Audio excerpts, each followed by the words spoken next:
23 ng Mayo, araw ng Sabado, ginanap ang kauna-unahang Ramon Tulfo Cup Invitational Shoot Fest.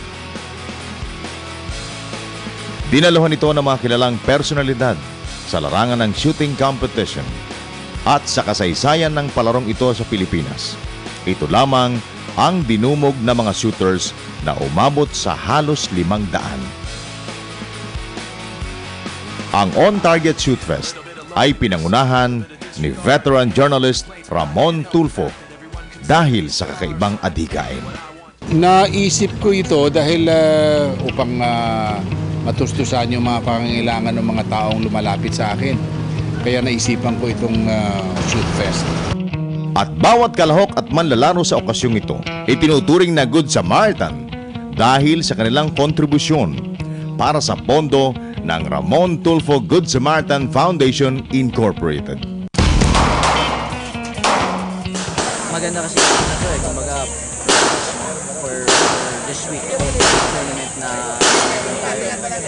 Maganda pagsasanay para sa paghahanda namin sa mga malalaking laban.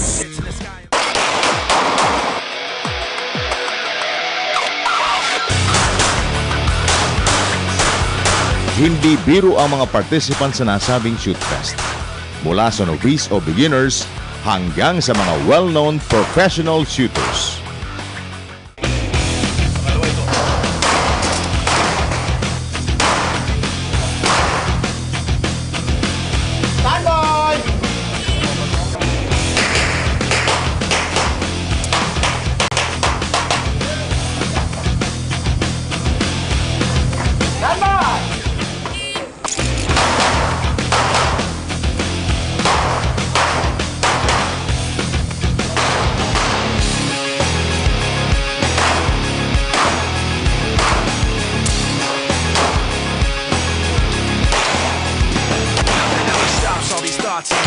Attached to them. Sometimes I wonder why this is happening.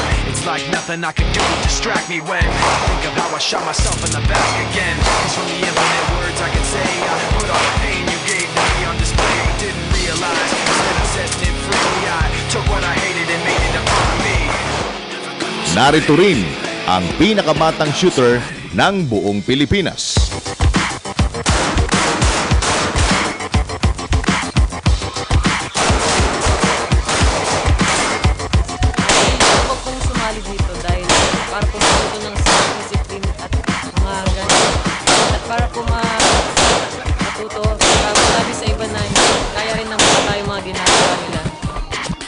At matinding suporta mula sa mga taga-Pangasinan na isang bus ang kargada.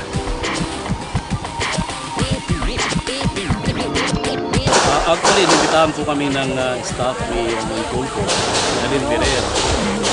Napalitaan kasi niya na mayroon kaming grupo sa Pangasinan shooter.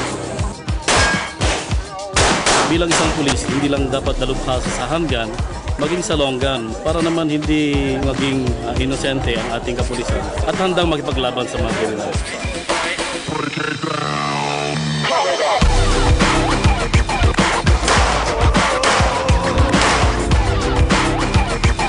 Hindi rin magpapahuli ang Tulfo Brothers na sa muling pagkakataon pinagbuklod ng iisang layunin.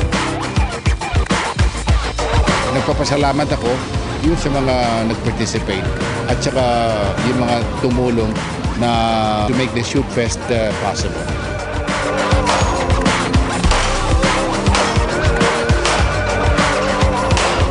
Sa palarong ito, makikita na hindi lamang bilis ng kamay, talas ng isip at liksi ng katawan sa paggamit ng baril ang pinatutunayan, kundi ang tunay na puso ng bawat manlalaro na sumusuporta sa magandang layunin ng pagtulong sa kapwa sa pamagitan ng kanilang talento.